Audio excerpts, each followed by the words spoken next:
बिटकू शेट आल्यानंतर काय म्हणलं, किती खर्च येते या मंदिराला, तेवढं मी देतो. बाबाजींनी सांगितलं नाही हो, सगळे श्रमदान करणारे लोक आहे, जे करेल श्रमदान त्याला घरी चारधाम, या लोकांना चारधामाला जाता येत नाही म्हणून मी तर श्रमदान मानलं.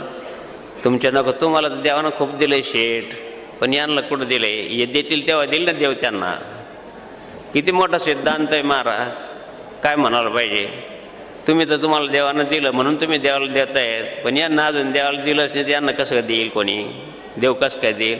यांच्याकडून देव कार्यासाठी आलं पाहिजे, त्यासाठी बाबा करतात. तुमचं धान्य पैशासाठी नाही हिंडत, तुम्हाला भक्ती मार्गाला लावावं, तुमच्याकडून दान सदाचार उत्तम कीर्ती धर्मपालन व्हावं म्हणून बाबा हिंडतात. आणि या लेकराच्या मुखात 2-2 घास घालतात. एखादा फार मोठा कार्यक्रम करत असेल म्हणून तो आपण थोडा छोटा करत असेल, पाण्याच्या एका थंबामध्ये पाणीच आहे आणि समुद्रामध्ये किंवा तलावामध्ये किंवा पाणीच आहे. म्हणून गंगेच्या झऱ्यासारखं थोडं थोडं कार्य करा, जेवढं आहे तेवढंच, आपल्याला शक्ती आहे तेवढंच करावं. म्हणून कोणाच्या प्रारब्धावर आपलं प्रारब्ध घसून काम करू नये, म्हणून ईर्ष्या द्वेषानं काम करू नये, स्पर्धा म्हणून काम करू नये. परमार्थाचं काम जेवढं आपल्याला झेपेल, जेवढं आपल्या गुरुदेवाने सांगितलं तेवढंच करावं. जास्त पसार मांडून उपयोग नाही होत.